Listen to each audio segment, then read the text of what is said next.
जय जगन्नाथ। श्रीमद् भगवद गीतार तृतीय अध्याय अर्थात कर्मयोगर चतुर्थतम श्लोक संपूर्ण अर्थ सह मंत्र न कर्मणा मनारंभा नैष्कर्म्यं पुरुषोऽश्नुते न च संन्यसनादेव सिद्धिं समधिगच्छति।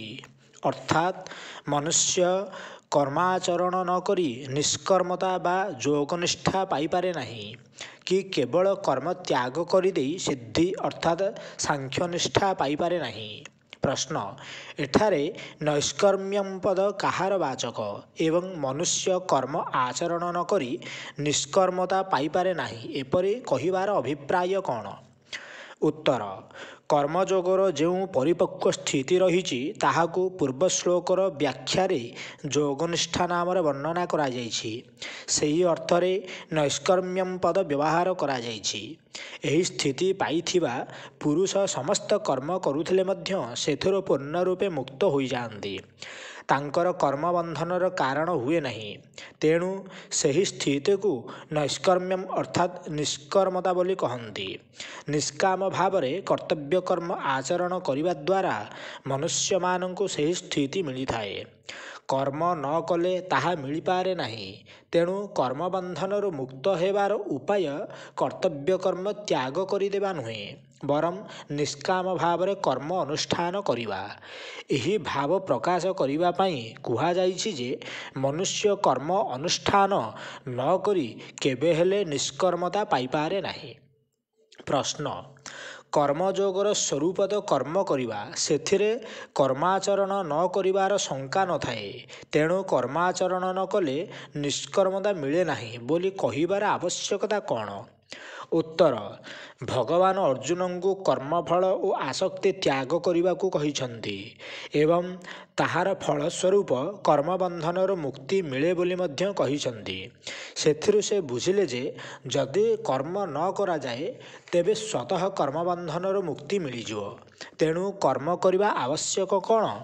यही भ्रम निवृत्ति पाई प्रथमे कर्मयोग विषय आरंभ करने को जाई भगवान कहिछंती माते सांगोस्त्व कर्मणि अर्थात तुमर कर्म न करिवारे मध्य आसक्ति न हेउ।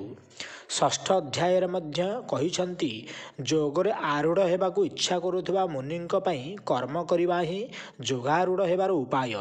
तेणु शारीरिक परिश्रम भୟରେ अथवा अन्य कौनसी प्रकार आसक्ति द्वारा मनुष्य मानक भितर जो अप्रवृत्ति दोष आसी जाए ताहा कर्मयोगर प्रतिबंधक बोली भगवान कहिछंती।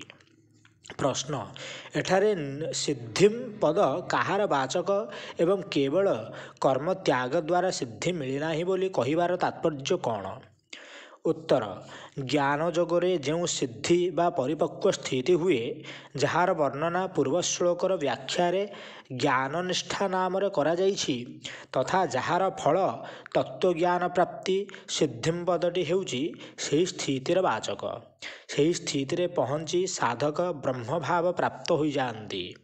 तांको दृष्टि रे आत्मा और परमात्मा मध्य कौनसी भी प्रभेद रहे नहीं।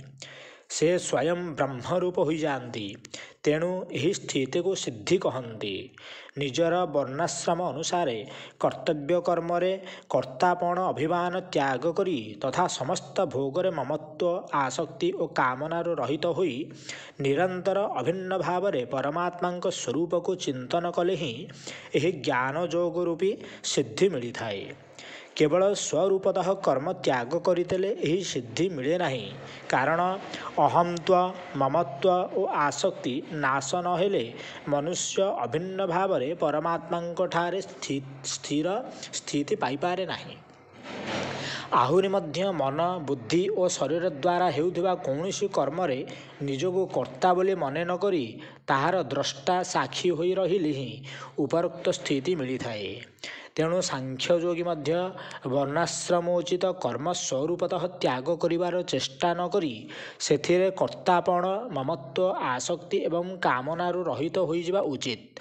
तेणु कुहा जाइछि जे केवल कर्म त्यागरे सिद्धि मिले नहीं। प्रश्न अनारंभात एवं संन्यसनात् यही दुईटी पदर अभिप्राय एक ना भिन्न भिन्न? जदि भिन्न भिन्न होता है तेबे ए दुईटी मध्यरे पार्थक्य कौन? ଉତ୍ତର ଏଠାରେ ଭଗବାନ ଏ ଦୁଇଟି ପଦ ଭିନ୍ନ ଭିନ୍ନ ଅଭିପ୍ରାୟରେ ପ୍ରୟୋଗ କରିଛନ୍ତି।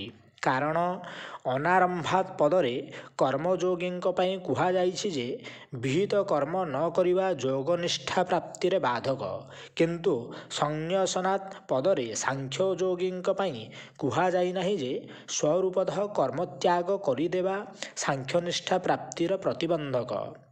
କେବଳ ଏତିକି କୁହାଯାଇଛି ଯେ କର୍ମ ତ୍ୟାଗ କରିଦେଲେ ହିଁ ସେଥିରେ ସିଦ୍ଧି ମିଳିନାହିଁ। ସିଦ୍ଧିପ୍ରାପ୍ତି ପାଇଁ କର୍ତ୍ତାପଣ ତ୍ୟାଗ କରି ସଚ୍ଚିଦାନନ୍ଦନ ବ୍ରହ୍ମରେ ଅଭେଦ ଭାବରେ ଅବସ୍ଥିତ ହେବା ଆବଶ୍ୟକ। ତେଣୁ ତାଙ୍କ ପାଇଁ ସ୍ୱରୂପତଃ କର୍ମ ତ୍ୟାଗ କରିଦେବା ମୁଖ୍ୟ କଥା ନୁହେଁ, ଆନ୍ତରିକ ତ୍ୟାଗର ହିଁ ପ୍ରାଧାନ୍ୟ ରହିଛି ଏବଂ କର୍ମଯୋଗୀଙ୍କ ପାଇଁ ସ୍ୱରୂପତଃ କର୍ମ ତ୍ୟାଗ ନ କରିବା ହିଁ ବିଧେୟ। ଏହା ହିଁ ଏହି ଦୁଇ ପଦର ପାର୍ଥକ୍ୟ।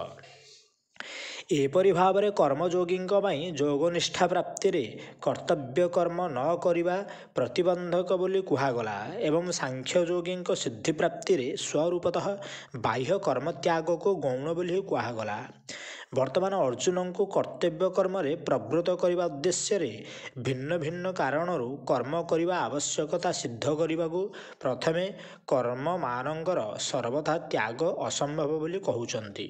ଜୟ ଜଗନ୍ନାଥ।